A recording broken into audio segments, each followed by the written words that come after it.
Good morning, Nigeria, and I make you welcome. This is Enterprise Morning. Reaching you from Enterprise Television, I am Henry Igwebike. We kickstart today, a day after the 65th anniversary of Nigeria, and we're very so excited to have everyone join us, both at home and those in the diaspora. We kickstart with our newspapers, and right after that will be a main conversation also for today. Do well to be part of what we do. Have a say in what we say. You can always reach us when you visit us at enterprisetvnews.com. You may equally comment. And follow us on all our social media platforms at Enterprise TV7. Very so honored to have with me right here in our studios, Emeka Madunagu, journalist, public affairs analyst, to see through all that we have from our newspapers, and possibly we crisscross to our main conversation for today. Good morning, Emeka. Yeah, good morning. Thank you so very much for the time. All right, so let's start with the Vanguard newspaper, people. And we have the big story. Nigeria at 65. Opposition leaders orders take Tinubu to task. And I just want to take one rider to that story.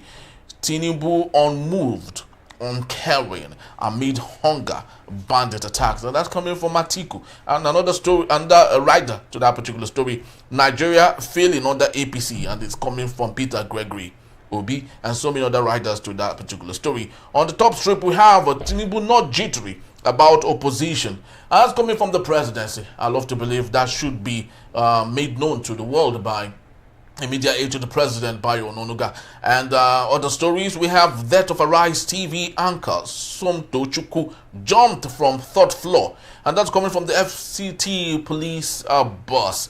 Pengassin suspends strike after federal government's intervention. And on the very top strip there, we have stock market investors earn 1.8 trillion naira in September amid CBN's reform. And we've said it time and time again, these are portfolio investors who are really not interested in the real economy. And, well, I have Emeka to discuss this and more. We have other stories here. 2027, Amechi Obi Otomi Ezekwesili pushed to end courtroom democracy. Another wonderful one, human angle. Iyaloja General is alien to us, and that's Oba of Benin. Obi Lagos government differ over trade fair complex demolition. Emeka, let's start with the Iyaloja General of is alien to us. The daughter of the president crisscrossing around the country, hoping that Nigerians will recognize her, the Iyaloja. I do not understand what that means. Southeasterner does not know what Iyaloja is. The Northerner has no clue what Iyaloja is. Why then should the daughter of the president want to blanket that unconstitutional status and position on traders around the country? Yeah, thank you very much. It's part of what we've been saying, you know, this tribal triumphalism, you know, I mean, under Tinubu. And the Oba of Benin means no words about it. I was born in Benin, you know, Benin is my second home. And the Oba is the custodian of Benin culture. And he told her clearly, he said in Benin, what we have is Iyeki. In each market, that we don't have something like, you know, an overall general. President General. The Oba is the head of everything in Benin. So you cannot come and, you know, say you have one President General somewhere in Abuja, you know, who will now tell market women, you know, on market day, close down or something against the directives of the Oba. Yes. Because in Benin culture, you know, the Oba is, you know, I mean, is, you know, A to Z, you know, in human affairs, you know. And therefore, you cannot issue a counter directive to the Oba's instructions, you know. So, like you find in some places, you just hear that, you know, I've had an experience now when I had you know, when I got a shop for my wife, you know, in the market, one market like that, you know. Sometimes, you know, the sales lady there will just call, that today there's no market. They said they are doing one sacrifice or the other because of one thing or the other. And maybe that's a day you have already planned that, yes, you know, we have got supply of goods. Yes, and people that, okay, we will, you know. But, you know, somebody now says, and then somebody will even, some people will even come to your shop and say you have to contribute this, contribute this, contribute this. You know, in fact, there was 1 week like that. It was as if the whole week was spent on, you know, one thing or the other. If it was not doing sacrifice, it was that somebody died, they had to close the market, you know, different things. So the Oba said no. Here, that we don't know about that. We have the Oba market, we have the Obiso market, you know, and we have said this, the authority, you know, authority over those markets, you know, is sacrosanct. Because there has been an issue again recently. You know, the governor is an ESA man. Okay. You know, so there has been an issue now that the governor is trying to, you know, impose an ESA woman as the leader of market women in Benin. Which is sympathical. Don't you think that should be the reason why the Yaloja? Of course, we know that Governor Pebelo is a good friend of the president, and but not of the president's daughter. And anything they tell him to do, he literally will not to do. Don't you think that is where the Yaloja, so-called Yaloja, is gaining the ground? No, let me tell you. See, the Oba of Benin is not a disco Oba. The Oba of Benin is not a warrant chief. Somebody who just no. Benin is an institution. It's not just about Benin is an institution. Benin Kingdom is an institution. So you cannot just come, you know, the way you see governors, you know, kicking traditional rulers around. Remember one governor, you know, in the South, who throws traditional, I'm talking and you are shaking your head. No, you can't say that. To even hear the Oba speak, you know, I mean, it's, you know, so they are very clear, the Benin are very clear about their customs, about their traditions. And they won't allow anybody, because you're a politician or anything, you know, come in and, you know, try to undermine their decision. No. Because governors come and governors go. There was a military administrator, you know, who many years ago during the military, who tried to, you know, I mean, intimidate the Oba, the former Oba of Benin. You know, of course, we know how it ended. It didn't end well for him. He didn't. This story is still told in Benin today. I just don't want to mention his name. You know, I mean, it didn't end well for him. So the point is that however we are playing politics, we should also recognize the, you know, the local nuances, the traditions of people, the customs of people, and recognize the fact that, you know, these things, there must be an interplay of forces. Like you see in markets in Lagos now, you have a Babaloja, you have an Iyaloja, you have the different executives, president of this, Serikin Arewa. In Agege, you have the Serikin Fulani, you know, and all of that. But at the end of the day, you know, they operate in a way that there's, you know, a smooth interplay of forces. So the Oba didn't say, don't inaugurate anybody in this market or in this market, but to say you now have, you know, the general overseer. That, you know, that here in Benin, we don't recognize it. All right. Emeka just gave that awesome phrase there, tribal triumphalism, a really good one there, because I do not understand how someone would, you know, take up whatever it is he believes in and love to lord it over another region or place that he is not coming from or she is not coming from, simply because the father is the president of the country, and therefore everyone should, you know, move in accordance to the direction that they want to. But let's take a look at other matters here. Tinubu not jittery about opposition, and that's coming from the presidency. Emeka, of course, if they are not jittery, then why would they even be complaining in the first place? Well, it's the same thing any president will say.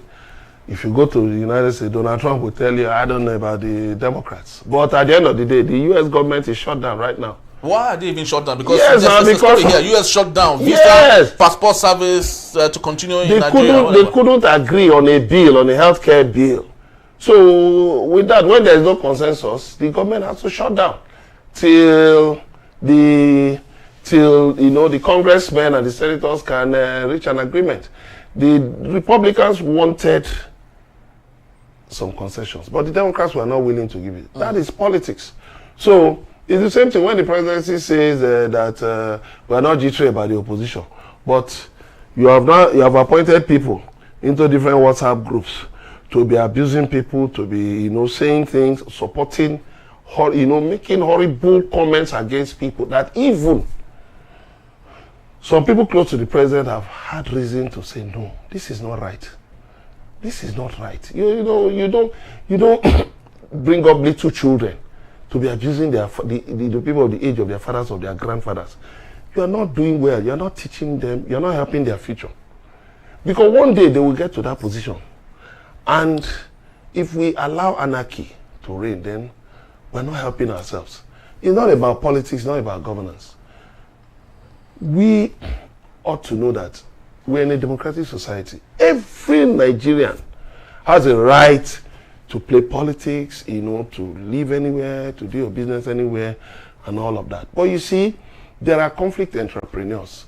There are people who earn money, people like Renaud Mokri, I'll say it openly, who make money from spinning horrible narratives. And because the Nigerian media pretends not to know better, so Nigerian media just help, even ridiculous things. Yes. He came the other day and said that Kaduna Abuja highway had become safer.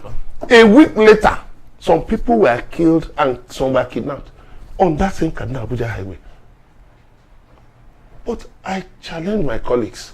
I say, what you people are doing is you forget that history will judge all of us. If you carry the story that Kaduna Abuja highway is safe, pray that one day bandits, you don't run into bandits on that Kaduna Abuja highway. And then you will learn better, because you think that people who say the highway is not safe and all that, you think they are stupid because you live somewhere that you think is safe. It's so sad. Insecurity has become so bad in Nigeria. Look at the Arise TV anchor. In Katampe is a place where people of means stay. It's not like Maraba, or some of those places, So if a group of 18 armed robbers could go from flat to flat to flat in 15 minutes in a highbrow area. Remember, sometime last year too, there was the same problem in Asokoro. Asokoro is where the who is who in Nigeria live. So you and I who live in those kinds of places, you understand what I mean? Only God is our helper. So when the opposition says that you're not doing well in terms of security, you're not doing well in terms of the economy, you're not doing well in terms of so many things. Yesterday, a friend of mine living in the United States, we had a brief chat on WhatsApp, and he was saying that investors, Nigerian businessmen abroad, are worried that we don't have a single ambassador all over the country. And that people, when you make inquiries from the embassies, nobody is telling you anything about investments and all of it. Nobody is answering your question. So, when you say you are not jittery about your opposition, you are not saying anything. You are just blowing hot air. Because what I challenge them is that I say, go out there on the streets. Go out there on the streets. Go to any market in Abuja. Ask them, how are things really faring with you? Go to anywhere. Go to Agege, Oshodi. Go to Onitsha. Go to Kano. Go anywhere, Kaduna, go anywhere. Ask the people on the streets. As you say that interest rates drop. Who are you kidding? You reduce the basis points from 27.5 to 27%. How does that affect the price of fish?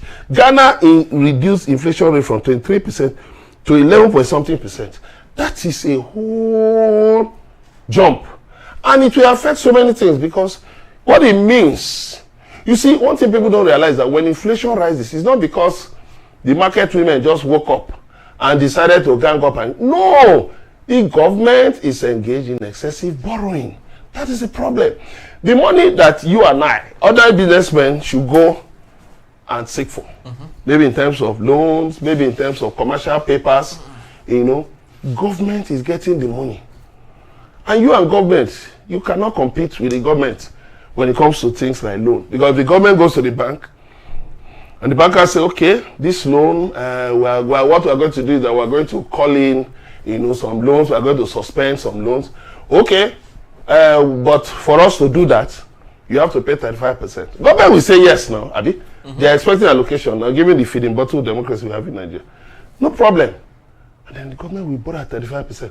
But the ordinary businessman, if you take 35%, how much is remaining? Remember, he's going to pay taxes. Oh, he's going to pay VAT 7.5%. He's going to pay 10% withholding tax. Then he's going to pay personal income tax of his workers. He will pay rent. He will pay different things. Even submitting a bid for a contract, he will have to show he has a pension plan. He will have to show he has health insurance. You know? So, pension plan, the employer pays 10%. So, if he has like 50 workers that are going to do that job, you can imagine 10% like that. By the time you factor in everything out of a contract, a friend of mine was telling me some last week, you know, he got a contract, you know, I think about 100 million or something. And some people were telling him, government officials were telling him to bring 22 million up front as settlement. 22 million. He was not said, so we now sat down and did some mathematics. Remove 22 million from 100 million. Yeah? Remove government taxes. Remove this, remove this, remove this. How much will be remaining? That's why you see many projects abandoned. That's why you see foreign investors will come into Nigeria with high hopes and they will run away. Why? Because the corruption in the system. When Ononuga says they are not G3, they know why. Because what's no problem, we can go to IMF and we can go to IMF. When World Bank says they can't lend us money, we go to IMF. Or we go to one country or the other. Just spin one story to them, you know, and we'll get a loan. But if you have prudence in government, you will know that every kobo lost is a big problem. So that's why you see inflation rising. But if government says, okay, President Tinubu has said that they will stop domestic borrowing. If you're stopping domestic borrowing, what about the loans? You have reconfigured the loans now to 40 years, 50 years. The fact that you stop borrowing, have you paid the ones you borrowed? So that is why the economy is like this. It's not because one devil, you know, one devil somewhere, one demon somewhere. No. You know, some people just try to put fear in people. No. It's very simple. The fundamentals are very clear. Government borrowing recklessly crowds local businessmen out of the capital market. So what do you have? You have people coming to the capital market to buy treasury bills. And look at what treasury bills are. So if I'm in government, I can steal, if I steal 100 million and I take it to the stock market, that's already 17.3%. Upfront, I've not done any work. I just managed to steal money. Right? It might even be money for one thing or the other, for one government expenditure or the other. 100 million. I'm getting 70. I will walk away. By the time you remove VAT, 7.5%, you remove 10% withholding tax, I will walk away from that bank with 15-point-something million naira. How about that? Or let's say 14.8 or 9 million naira. Right? And then that money will be there for, I think, 322 days out of 365 days in a year. The treasury bills will be there for 322 days. I'm already enjoying my 17, I'm already enjoying my, 15-point-something million, right? Then, that money, government borrows it, puts into a project. At the end of the 322 days, I get my principal back, right? How do you now put that money to use? Because if such money was available to, let's say, businesses, contractors and all that, they will employ people. Let's say you give let's say, a contractor one road project, and he goes to the bank. The bank makes recourse to the capital market to raise money, and all of that. They know that, yes, if we quickly do this project, we'll get payment. All the workers will be paid. You will see some women selling food, selling bread, selling akara, and the rest of them, selling pure water and all that. Everybody, money will go round. But when the federal government is borrowing recklessly, the state governments are borrowing recklessly, that is why inflation will rise. But if they can stop and make efforts to settle what they are owing, let me see, this inflation that's now over 20%, I think about 24%, if this inflation can drop to, let's say, 14%, you will see the difference. It's not rocket science. You will see the difference. The difference will be there. But when they are talking, they talk here, they think we are stupid. We do our research every day on all these things. Thank you. All right, that's a good and a great one. The problem is multifaceted. We truly do hope that something will be done about all of this many issues that we have. The presidency says they are not jittery of everything the opposition have going on. But of course, everything still boils down on 2027. If there is a free and fair election, is it possible that the presidency might even win? And that is the big question. Until then, we hope and see. Emeka, just before we wind down for this segment, will be Lagos government differ over trade fair complex demolition. He was there actually at the Lagos International Trade Fair. Warm welcome from everyone. And he addressed the traders there, made some significant examples of how that particular businessman whose property was demolished in the presence of his foreign partners. Chinese partners. Yes. And he wondered if those Chinese partners would come back to Nigeria yet again, and the wrong perception that we have. When would we ever possibly distill when government comes to do the right thing as against doing that with an agenda enlisted in it? It's a very simple thing. You see, you cannot eat your cake and hold on to it. It's very simple. When you bring up issues, people bring in tribalism and all that. We just tell them, look, all these things don't put food on your table. Listen, if you can speak the truth, that's why I tell you, just tell the truth. Let's leave all these lies. You went to the trade fair complex, which is concession, which is managed by an authority. There's an agency that there's an administrative setup that manages the trade fair. It's not just like any market. So people built, plazas, about 19 plazas. They got requisite approvals from the federal government. It's just like going to Muritala Mohammed Airport to say you want to go and demolish shops in Muritala Mohammed or inside a Apapa Port. Can you do that? Or inside the military barracks, you enter Ikeja cantonment. Can you do that? So they got requisite approvals from the federal government. I know Lagos State government had gone to court on issues of jurisdiction. That okay, look at somewhere like Festac, for instance. To what extent can we exercise authority of the state government in terms of approvals and this and that? But what has always happened is that the federal government, the state, and even local government, because you have a more of a local government inside Festac, they come together and they agree. In this case, there are still issues of the jurisdiction. Instead of you to go to court to say, okay, there is this Supreme Court judgment that spells out issues of jurisdiction in when there are conflicts between the federal, state, and local government. That okay, we need an interpretation. You go to the Supreme Court, we need an interpretation because we want to, take certain steps inside Lagos Trade Fair. If you really have a basis to do that, you don't become the judge, the prosecutor, and the judge. That is where Lagos State government is getting it wrong. But how about the excuse that they have that the buildings were built in the wrong places? So that is not even a factor. I can't come to your house and say that you put a mattress in your sitting room. That, it is wrong. When I don't have the jurisdiction, that's what we're talking about. If you say they were built, you should have made recourse to the federal government, made recourse to the agency. And then, you see, if,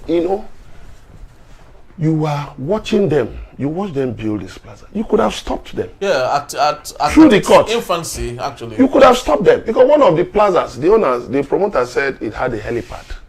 You know, where he says it was about 7 billion. You could have stopped them. But you see what we have is that because I'm into real estate. You see government officials, they occupy, they'll just come to where you're putting and market. Possibly another team has come. They will go get settlement, clean mouth. The other team will pass. It is when you start shouting that, okay, and then even when you process papers, look at the case of Peter Obi's brother in Ikeja. How can two people hold C of O, certificate of occupancy to one structure? It shows that some people have indulged in criminality somewhere. And these things are happening all over the country. It's not just in Lagos. It's just that, of course, Lagos as the former federal capital, as the commercial capital, of Nigeria and all of that, So, I mean, anything that happens in Lagos receives wide publicity. It should be so. Because given its, prominence in national affairs. But what I'm saying is that if you are going to take any step, you must have a human face. Put on a human face. Because it is not proper. Like what is happening in Ikota. You're saying you are clearing structures for draining. For how long will you continue doing that?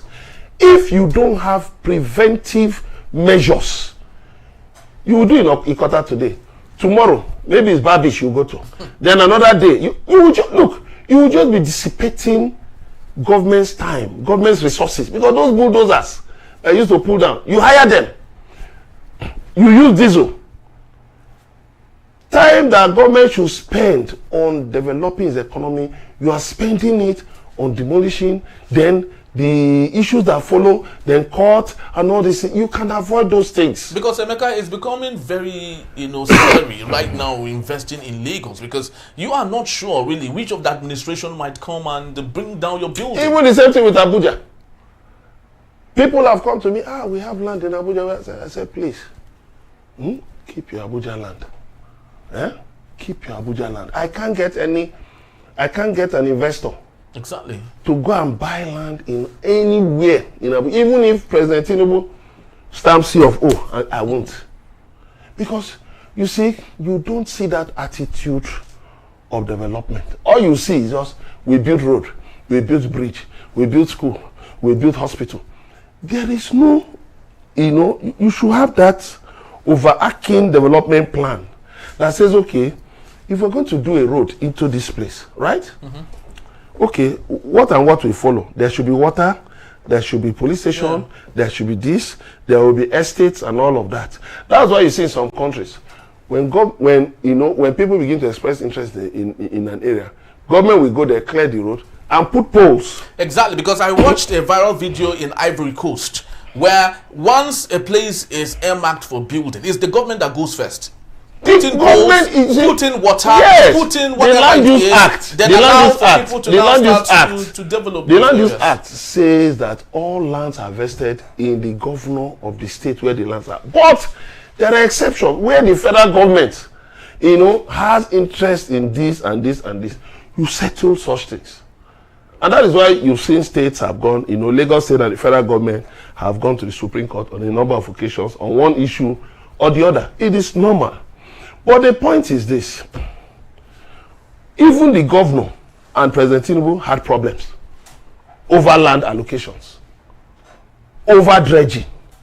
So the thing is not just Lagos State government versus owners of plazas. Even the federal government and Lagos State government are having issues with, in terms of, all of those things. Land reclamation, dredging, and all of those things. So I think the Lagos State government should develop a template that ensures that these things don't happen in the future. Preventive template. Very, very well said, preventative template. And this is really a clarion call to the Lagos state government. I truly do believe, of course, it is very factual that Lagos is the economic capital of West Africa.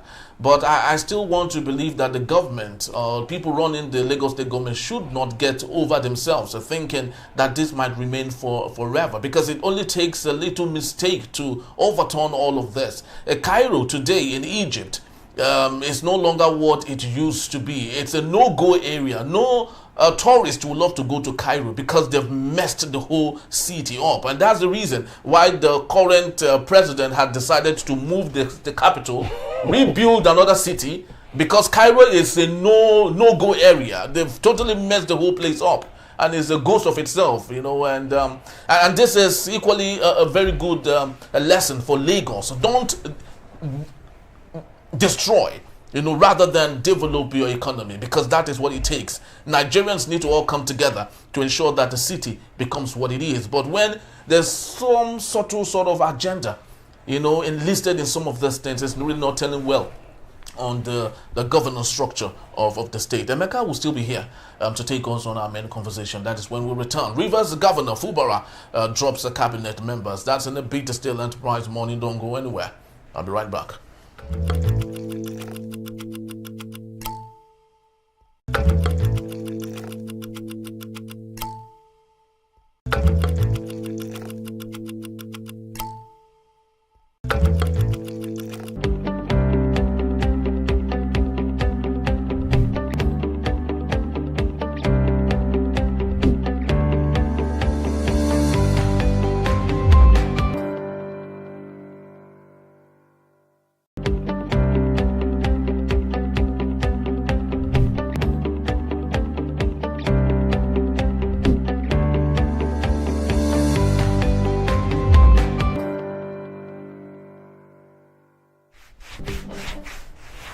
Alright, if you just joined us, this is still Enterprise the Morning, reaching you from Enterprise Television. Let's head straight to our main conversation for today, where we have it that the Rivers State Governor, Siminalayi Fubara, has formally disengaged some members of his cabinet following a Supreme Court ruling that nullified their appointments.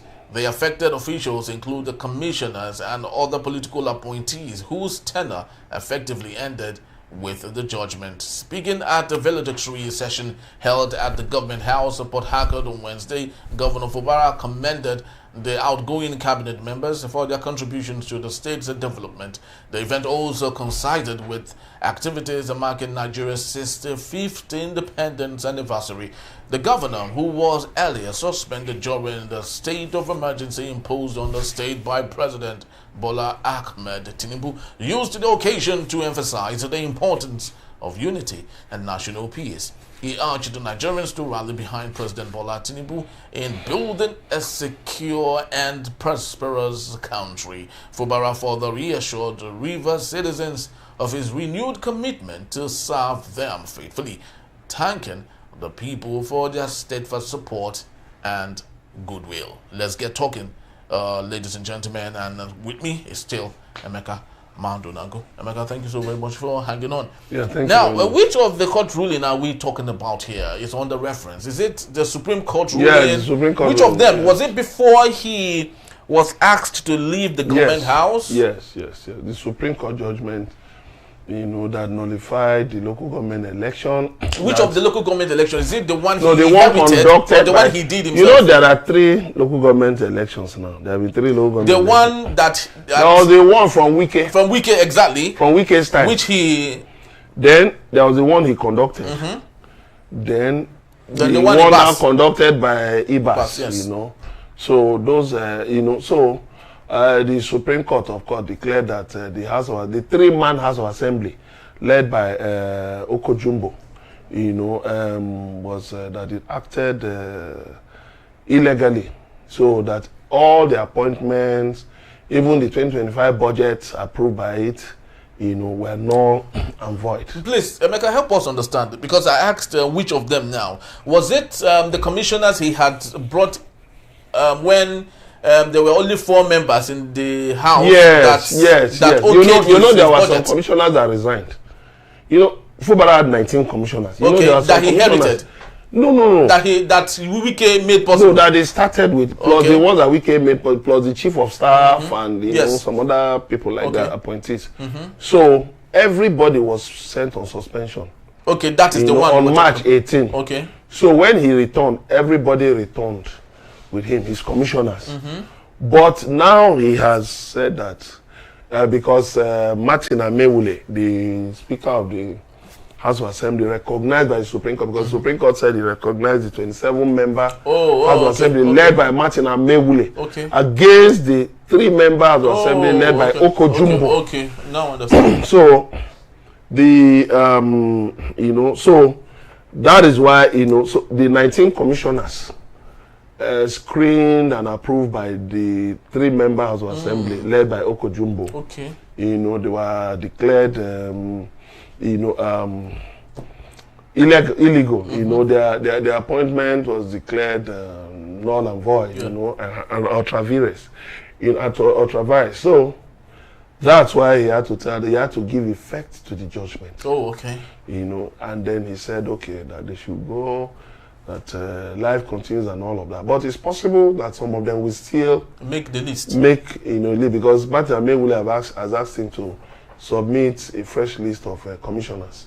You know, even though there's a rumor that his godfather, Nyesom Wike, FCT minister, has given him a list of people. Again. But even though we learned that Wike later denied it. But you see, people should realize one thing. I remember one interview that President Goodluck Jonathan granted when he was vice president. And he said one thing, which was poignant. He said, let us realize that every political office holder has a constituency, has supporters. And that, you know, supporters that should be taken care of one way or the other. All over the world, it's like that. You know, it's like that all over the world. So that people should recognize and allow, you know, political office holders, you know, some leverage to be able to, you know, operate. We're not talking of endorsing corruption now, but what we're talking about is that when you now have to bring in people to work with the governor, you don't even want him to have any sense of self-awareness. You don't want him to, you know, be free to appoint people he knows and all of that. And then what kind of administration are you running? You're now seeking a 3rd term. But you are the ones, you know, President Tinubu and others are now accusing former President Goodluck Jonathan of seeking a 3rd term in office. But they are not looking at what Tinubu himself has been doing. He has got more than a 3rd term. What has been doing in the last 25 years in Lagos? Picking the governors, picking commissioners, local government chairmen, board members and all of that. They are not looking at that. And that's rather unfortunate. You know, so that is the situation that Fubara has found himself. And it's interesting that all these things have been done by River State people. River State people? Are you sure it's River State people or those who are representing them? Nyesom Wike. If Nyesom Wike is from River State, the elders that are supporting him are from River State. But the House of Assembly, not every elder is in support of Nyesom Wike's. Those in his support, those in support of his actions, they are from River State. They were the ones, you know. I mean, the House of Assembly and all that. They were the ones who made the case that there was a need for a state of emergency. And I was saying it. I was saying it. People were accusing me that I was supporting Fubara. I said, I don't even know Fubara. I've never met him before. I'm not looking forward to meeting him for anything. I don't need anything from him. All I'm just interested in is good governance. And what I believe is that democracy allows for dialogue. Even a husband and wife who have gone to court and got a divorce, the court still leaves the door open for possibility of reconciliation, even up to 7 years. Wow, really? After a marriage is dissolved, that there's possibility that maybe the chemistry might be reignited. Who knows? Yes, who knows that maybe certain things went wrong. After these were 2 people who said they love each other. Something went wrong. That okay, it's possible. Okay, along the line, let's give them 7 years to see whether maybe possible their children might talk sense into them, and there are things like that that happen. That happens, yeah. Yes, couples have been reunited and all of that. You even separated for more than 7 years, even got married to other people, but came back. So is it in politics that we will now say that it's a do or die affair, that we will not, that there will be no possibility of reconciliation, that there will be no possibility of dialogue, there will be no possibility of give and take? It should not be. That's why I said, well, there was no need for the state of emergency. There was no need. There was no need. So now we are beginning to. Now they are not asking questions that, okay, how come Ibas, the administrator, the sole administrator, was there for 6 months? He didn't complete a single project. But was he even supposed to complete a single project? But he said he was, because that wasn't his assignment in the first place. So what was he there for? What did he receive over 400 billion naira for in 6 months? Was it meant to? I thought it was to pay for salaries and River State civil servants. Yes, after, but there was money too.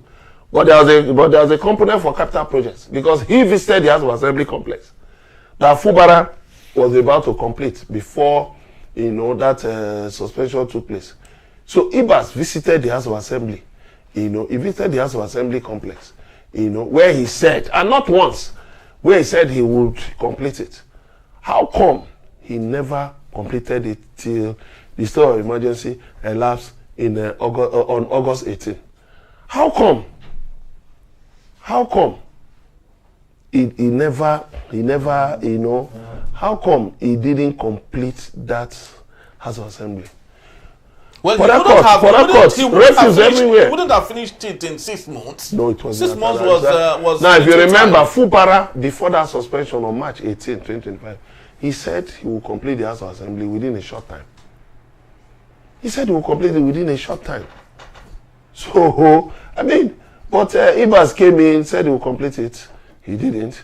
Refuse was all over the place in River State. Nobody claimed refuse, even up to now. The state of emergency has been lifted. Yet, Wike's camp, I don't know what they're still looking for again. Yes, because I read on the dailies, I guess, yesterday, where during his Thanksgiving service in church, none of the members of the State House of Assembly were there. Which still shows that there's still a little bit of skirmishes here and there. You see, permit me to use the analogy of a husband and wife again. I no agree. But when maybe the husband gets angry and goes to sleep in the sitting room or in the visitor's room, leaving his space on his bed empty, but his mind is there. Yeah. His mind is on that space that he left. Yes. If when he's sleeping, he hears the voice of a man, he will jump up. He will not just say, I don't care. He will jump up. So when you are now, still taking the fight beyond, the state of emergency, then what are you looking for? What exactly are you looking for? That means the aim behind the state of emergency was not met. The aim behind it was not met. That means whatever you thought you were going to get has failed. And it is not good for the people of River State. Because the state belongs to them. At the end of the day, whatever actions or inactions that are taken, it will be recorded that it was Rivers people that took them. There wouldn't have been any need for a state of emergency if Wike and Fubara had been able to sit down and iron things out. Look at in Benue.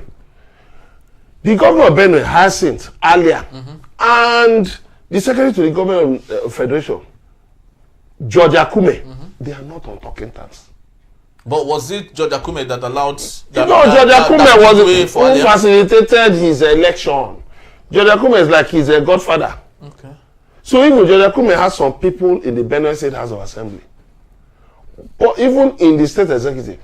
But at the end of the day, they still managed the crisis. They didn't allow it to get to the point of a state of emergency. So that's why I brought up that. That's why I keep telling people, in Benue, They had skirmishes, street battles and all of that. But at the end of the day, even in Plateau, has the governor had it easy? No, but they have not brought down the roof. Yes. But in River State, the House of Assembly was bombed. 5 people were killed after the local government elections held by Fubara. And then some pipelines were set to have been bombed. A couple of bomb explosions. Yeah, the Trans-Niger pipeline and all that.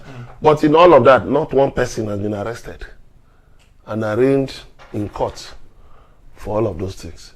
So, all to achieve what? Now, Emeka, you're a historian, and I'd love to ask you this. When we take a look at this political process and experiments, do you see similar situations that have happened like this in other parts of the world, and what the results were at the end of the day? Because I'm saying this with respect to, some Wike consistency in not allowing peace, allegedly, reign in rivers. Have we seen people who have had such tendencies, what it resulted to? Well, I remember at the dawn of the Fourth Republic, in Anambra State, you had Mbadinojo and Emeka, his godfather. They were fighting. Teachers were on strike. There was insecurity in the state, but the governor still moved on and was able to contain the insecurity. You had Chris Ngige. In fact, he fell out with his godfather, Chris Oba. Both of them, Chris. He fell out with his godfather, Chris Oba. And thugs went and burnt some governments, some structures of government, burnt government house and all of that. In Oka, at the end of the day, the Supreme Court, threw Ngige out. After he had spent over 3 years as governor. Peter Obi came in, was able to manage the godfatherism matter. Was able to manage it. The person could have, because his godfather was Odumegwu Ojukwu, but Ojukwu didn't, put any pressure on him, and they were able to manage it. But the sad thing was that those who thought, okay, since Ojukwu is not putting pressure on people, let us do it. They impeached Peter Obi twice, but twice he went to court and he won. So you can go on and on and on, in different places across the country. If not for time, I would have gone into some. Look at in Edo State, for instance, the late Chief Tony Aneni and Adams Oshomole. When Adams Oshomole was the governor, he was having a running battle with Chief Tony Aneni. He even said he was giving he was giving some papers, where budget was outlined and all of that, and he said, excuse me, let me go to the restroom. And there he decided that no way, he wouldn't allow his administration to be hijacked by godfathers. The same thing with Obaseki, Governor Obaseki, who succeeded him. The same Oshomole, who said he would not allow godfathers, to play was now the person that Obaseki was saying he would not allow him to hijack his government. And you see something like that with Monday Okpebolo, the current governor. There have been schisms between him and Oshomole. Yes, but just here and there, if you are conversant with Edo politics, you will understand, the schisms, even though they might pretend, and on, you can go on and on and on. And the thing is this, all over the world, democracy implies that the party is supreme. And the Supreme Court of Nigeria has actually made that point again and again. That the party is supreme. The party sponsors candidates to elections. So the Constitution of Nigeria and decided judgments of Supreme Court have never in any way recognized godfathers. So the problem of godfatherism remains a potent threat to democracy. But we've been asking for independent candidacy. So don't you think independent candidacy is a direct inclusion of godfatherism, because the man who ascends the position, if he wins, cannot possibly win by himself. It has to be, bankrolled by somebody. Well, politics is not supposed to be a business venture. It's supposed to be about service. I mean, But it's not peculiar to us, Emeka. In the United States, people sponsor. In fact, but theirs is even very glaring. It's open. Yes, they ask people literally. Elon Musk, if not for the $2 million or $1 million he used as bait, to ask people vote for Donald Trump and win this money. I love to believe. But when he came in, Donald Trump said, "Okay, be in charge of DOG, Department of Government Efficiency." But it got to a point. Donald Trump felt that this man is going outside what we agreed. I cannot cope with this one, and they asked him to leave because there are so many complaints. They asked him to leave. So at the end of the day, it is one person that will occupy that office, not 2 or 3 people, one person at a time. So what needs to happen is that person needs to find a way to manage expectation, because people who support you to get into office, they have expectations, but you should find a way to manage their expectations. And even your own expectations, you should also find a way to manage your own expectations, so that at the end of the day, the country, the polity remains, the interest of the polity, the interest of the people remain sacrosanct. But anything outside of that, it can't work. All right, the interest of the people remain sacrosanct. Lots of Nigerians actually, those on the streets right now struggling to scrap together a living, might not understand all of these things that we talk about today. What they would better understand is the fact that when they go next to buy whatever it is that they want to run their business, they see it is cheap. When they want to pay for school fees, they notice that it is a little bit cheap. And when they want to pay for rent, they notice it's cheap. That's the only time they might start maybe getting the vibe to the fact that things are getting better. But of course, all of this would be made possible if leaders begin to do the needful and understand the rules of engagement, that their main and most important primary responsibility is security and welfare of the people. Do we still have it in Nigeria? It's a very big problem. That's about the time we have, people. Love to say thank you for making this a date with us. Emeka, truly do appreciate you. Thank you very much. All right, please do well to visit us.